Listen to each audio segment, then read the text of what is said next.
Good day, everyone. Welcome to Real Conservative Headline News. I'm your host, Nathaniel Rajkumar. All 279 government and government-assisted primary and secondary schools selected for upgrades under the Ministry of Education's July-August Vacation Repair Program will be fully prepared to welcome students on Monday, September 8th. That's right there next week, people. According to the Ministry of Education, a total of 246 schools had their first scope of repair works successfully completed already. And an additional 25 schools are in their final phase of upgrade. Those particular schools most likely needed a lot more work done on them. I don't know, though, if these number of schools that are mentioned here, if they include the particular schools that were not utilized for the past 10 years that were built by the Kamala Prasad administration of the People's Partnership back in 2010 to 2015. Maybe, just maybe, it will take some more time to be able to have those schools ready, probably for the next school semester in 2026.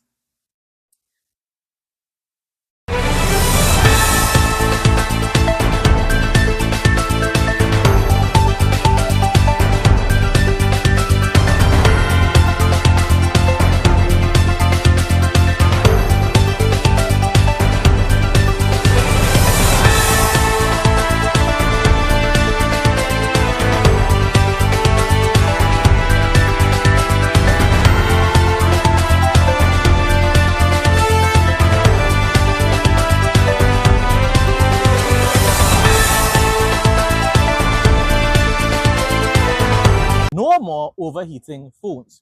Cool your phones in seconds. Prevents damage to phones and battery issues. Better gaming experience and streaming.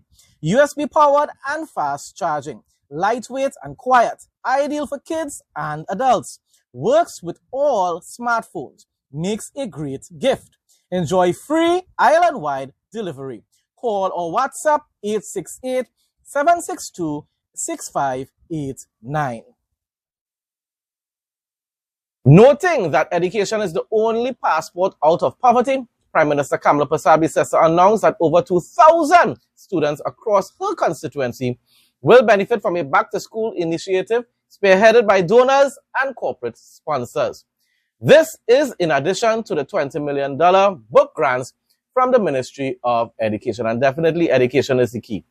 Out of poverty, out of certain types of lifestyles, what we need to focus on is the extracurricular activities as well. I will continue to advocate for that in my own special way. Academics is important, definitely important, but we must realize and understand and acknowledge that young people need to have time for recreation. And when it is, you get them involved into the sporting activities and talent shows and whatsoever, drama and stuff like that. You keep them occupied.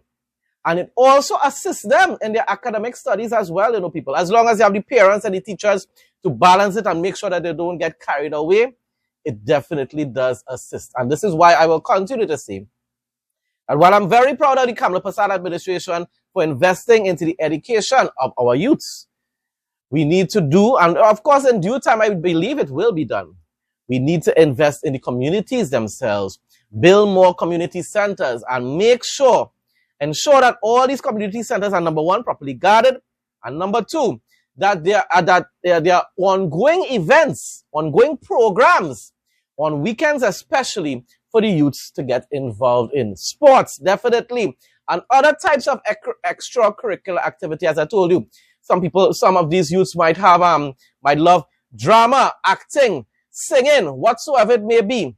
And I mean, look at it. When you look at TikTok, there are so many talented Trinidadians that are making a life out of entertainment. So people, come on. This is what we need to focus on. The academics and also the extracurricular activities that will be implemented in the schools and also, as I keep saying, community centers. Giving back to her constituency of Siparia and to the nation's children, the Prime Minister Kamala Prasad SC cemented the role of education in shaping the future. More than 2,000 students will receive a school bag, essential stationery and cash vouchers redeemable at local bookstores, a mission aimed at ensuring that no child is left behind and every child has the chance to compete on equal footing.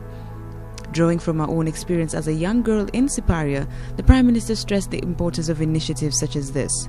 For her, a bursary was the ladder out of poverty. These supplies are not just pens, paper, and bags. They represent hope, they represent opportunity, and they represent the possibility of a better life. I've always said, and I believe it up to today, that education is the only passport out of poverty. She emphasized her continued dedication to ensuring that every child has the tools to succeed academically and otherwise. That is why we have reintroduced the distribution of laptops to every 4-month student in this new school year. That will be happening. They say books open the mind, but technology opens the world. That is why the laptops are so important. And if we had carried through with that program, when in COVID the schools were shut down, the students would have still had the laptops to enable them to continue to learn and educate themselves. A message for the students reminded them to utilize the supplies responsibly and to dream big. Know you're receiving belief. Believe that you matter. Believe that you can succeed. And believe that your future is in your hands. So use these supplies well. Study hard, and dream bigger. Because just as a little girl from Siparia, me, once used education as a ladder to climb out of poverty, so too can you climb as high as your determination will take you. The Prime Minister was speaking at her constituency of Siparia at their annual Back to School drive. Faith Chariot, TTT News. The Ministry of the People, Social Development and Family Services continued the distribution of its Sowing Empowerment Through Entrepreneurial Development seed grants yesterday, September 3rd, 2025, at the Gulfview Community Center, San Fernando. The Honorable Vandana Mohit, Minister of the People, Social Development and Family Services, led the distribution, during which 5 deserving clients received seed grants valued at $69,617 to the benefit of a total of 23 persons from the community. The seed grant, valued at up to $15,000 per recipient, is administered through the National Social Development Program. It provides disadvantaged citizens with the resources to initiate or expand their micro-enterprises by supplying equipment, materials, or specialized training. The ministry will continue its community-based seed distributions across the country as part of its mission to empower citizens, reduce poverty, and strengthen families. People, this is all part of what the Kamla Prasad administration promised during their campaign season before the general elections this year. As part of its ongoing commitment to modernizing and improving service delivery at the licensing division, the Ministry of Transport and Civil Aviation, in collaboration with the National Payment and Innovation Company of Trinidad and Tobago, is pleased to announce the launch of the online certified copy application system. This new platform is officially available from September 2nd, 2025. So, of course, that's all about convenience for a lot of citizens. I don't have to have time to have to be always going and physically visiting those particular government offices in order to be able to renew their license or whatsoever. Of course, you need to have it where it also allows provides for individuals who don't have internet access and therefore still need to visit those offices as well. So you have to have it both ways, in my opinion.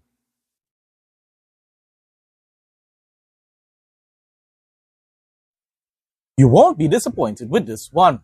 Look and feel great every day. Painless trimming with no pulling of hair guaranteed. Comfortable to hold and lightweight. Intelligent anti-pinch system. Safety travel lock. Accurate and painless trimming. Durability, 100% quality. Fast charging. To place an order, call or WhatsApp 868-762-6589.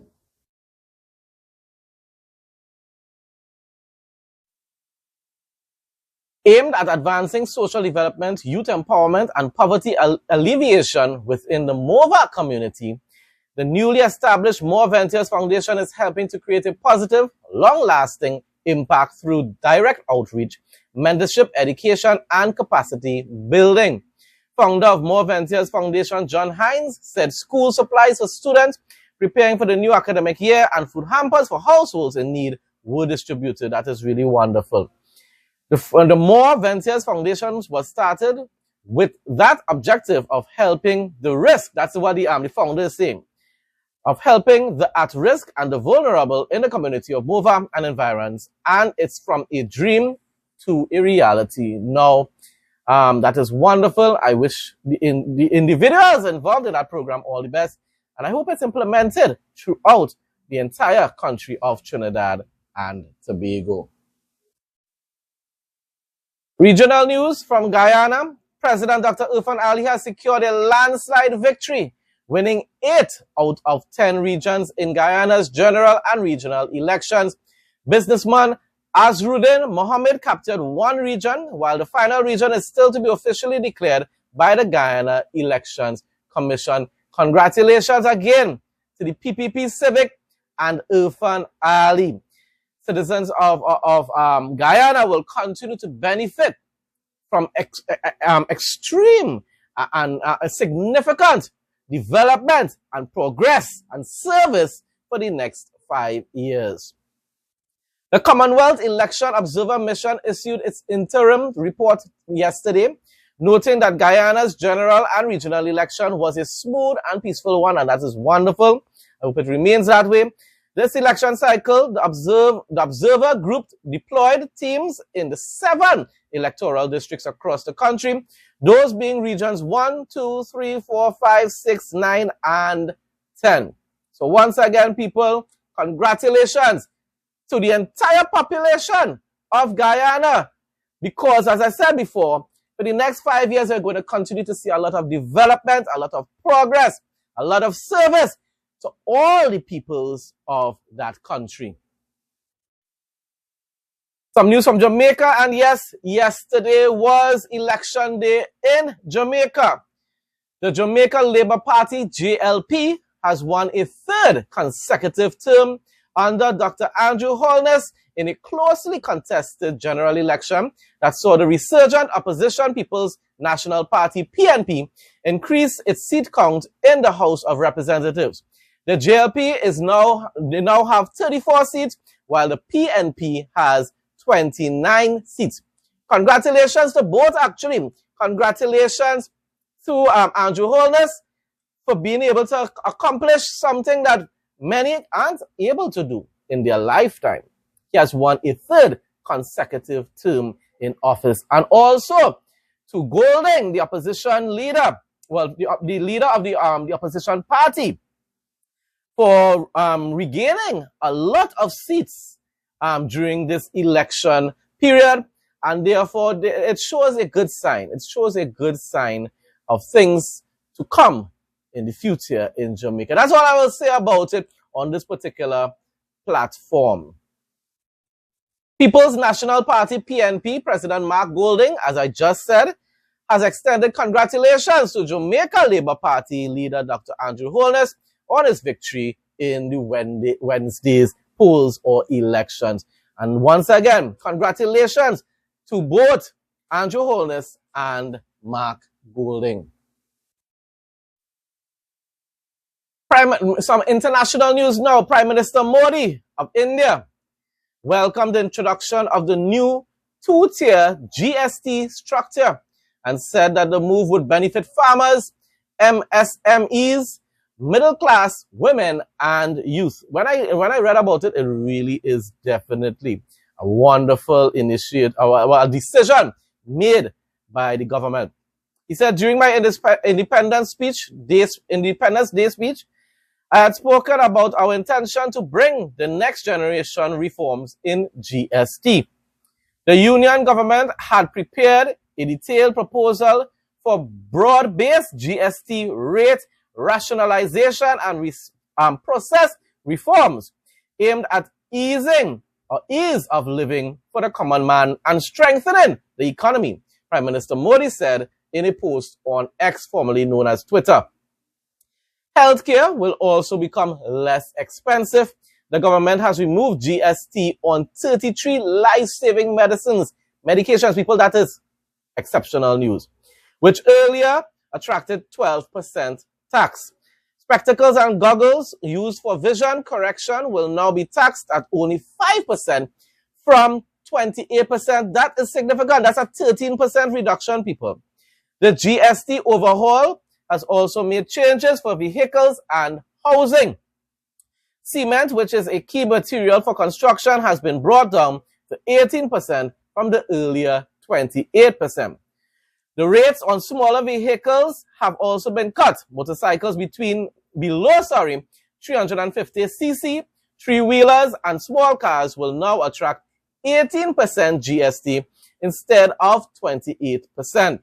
Larger vehicles like buses, trucks and ambulances will also come under the 18% category now. Auto parts, which earlier had different rates, will now be taxed at a uniform rate of 18%. Households stand to benefit the most, as a host of everyday items have seen major reductions. Hair oil, toilet soaps, shampoos, toothbrushes, and bicycles will now attract just 5%, down from 18%. Once again, a 13% reduction. That, people, is one of the best news I've heard in international news for a long time. I want to understand from you, SC Garg, what do you think is the big takeaway from this, this reform? The finance minister says that this will ensure stability and predictability in the GST. See, there are many pluses. The rate structure has been rationalized. So you have now effectively a two rate structure of 5% and 18%. I think that's a big move. There is across the board reduction in the effective GST rates. A lot of goods have moved from 28% to 18%, from 18% to 5%, 12% to 5%, and like that. So there is a widespread reduction of the effective GST rate. So I think that's another plus. Thirdly, I think the reforms will bring or eliminate a lot of classification disputes. Inverted duty structure has been corrected substantially. So I think there is a lot to say positive about what has been effected. I'm not convinced on the side of what the loss, whether you tell its implication or loss, the whatever name you call it. Yes, they are terming it as revenue implication, not revenue loss, at 48,000 crores. And Revenue Secretary was right in providing the calculations that if you take 23-24 consumption and apply the new rates, this is the net impact of 48,000 crore. But what will happen now? I think with so much of reduction, definitely in 25-26, there would be loss of revenue to the states and also to the center. How soon, when this would be compensated by the higher consumption? In any case, every year there is a growth in consumption. So that consumption has to be over and above what the normal growth in consumption is. That's a dicey thing. It's very difficult to put an estimate, but it's a reality that there would be loss. Lastly, to my mind, the fact that the compensation issue has been sort of finally decided in the manner it is decided. I think this will bring clarity. Of course, the states will need to be prepared for, in the short run, at least 1 year to 2 years, to be prepared to suffer some losses. Okay, so you are of the opinion that the states will suffer some losses. Now for some travel news, international still, but international travel news. Named after the Scots word for nook, the region of East Nook is an arc of blustery beaches and volcanic cliffs in East Scotland. Oh, Scotland. Once again, my grandfather was not born in Scotland, but his parents, one of his parents was Scottish and the other was Irish. So I will definitely love to visit Scotland at some point in time. Its villages seem to sprout from the seaweed, blurring the line between land and sea.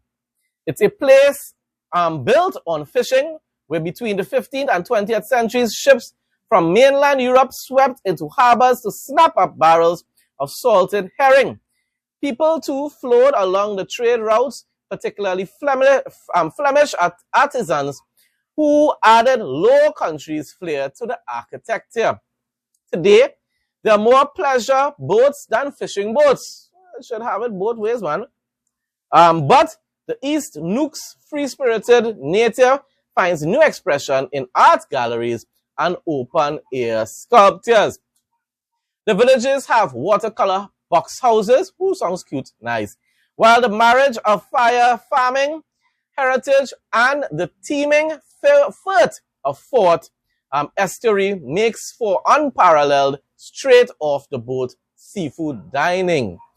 The region is also arguably home to the best section of the 117-mile Fife coastal path and a train link from Edinburgh to nearby Leven opened in 2024.